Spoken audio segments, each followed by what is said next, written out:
এত সুন্দরী মেয়েদের হাতে পা মাসাজ করাতে কত আনন্দ পাচ্ছে আমার হাজব্যান্ড না? নিশ্চয়ই ভিডিওটি দেখছেন আর এই কথাটি ভাবছেন।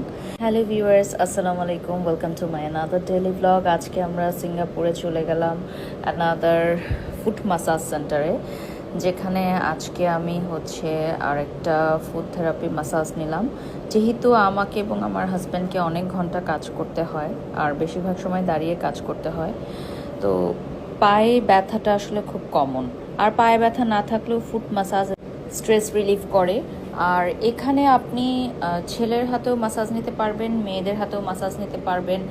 সাধারণত এখানে জেন্ডারটা ভ্যারি করে না, তারপরও যে এক্সপেরিয়েন্সড হয় তার হাতেই সবাই ফুট মাসাজ নিতে চায়। এখানে দুই ধরনের হয়, একটা হচ্ছে চাইনিজ স্টাইলে আর একটা হচ্ছে থাইল্যান্ড স্টাইলে।